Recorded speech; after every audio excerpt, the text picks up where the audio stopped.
Question یہ کیا گیا تھا کہ پرویز نام رکھنا کیسا ہے؟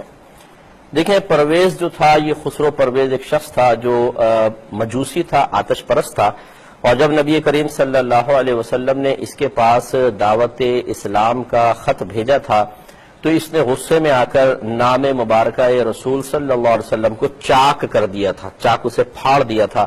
جب رحمت کونین صلی اللہ علیہ وسلم کو پتہ چلا تو آپ نے ارشاد فرمایا کہ ان قریب اللہ تبارک و تعالیٰ اس کے ٹکڑے ٹکڑے کر دے گا، اور ایسے ہی ہوا کہ وہ خود بھی ہلاک ہوا اور اس کی پوری مملکت بھی ہلاک ہو گئی۔ اور نبی کریم صلی اللہ علیہ وسلم کا فرمان ذی شان ہے کہ اچھوں کے نام پر نام رکھو۔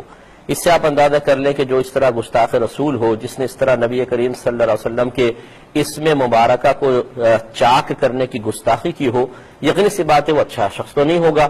اور سرکار نے فرمایا اچھوں کے نام پہ نام رکھو، تو اس لیے کوئی برا نہ مانے، لیکن بہتر یہ ہے کہ پرویز نام نہ رکھا جائے، کیونکہ یہ اسلامی نام نہیں ہے، یہ مجوسیوں کے ہاں معروف نام تھا جو بہرحال ہمارے مسلمانوں میں بھی رائج ہو گیا، جسے رستم اور سہراب، یہ دونوں جو تھے یہ مجوسی لوگ تھے، آتش پرست تھے۔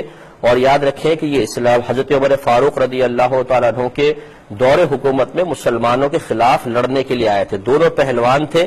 ہمارے ہاں تو اپنی تاریخ تو ہمیں پتہ ہی نہیں ہوتی ہے، ہم اپنے بچوں کے نام رستم و سہراب رکھ کے فخر کرتے ہیں کہ جی وہ بڑے پہلوان تھے۔ تھے کون پہلوان؟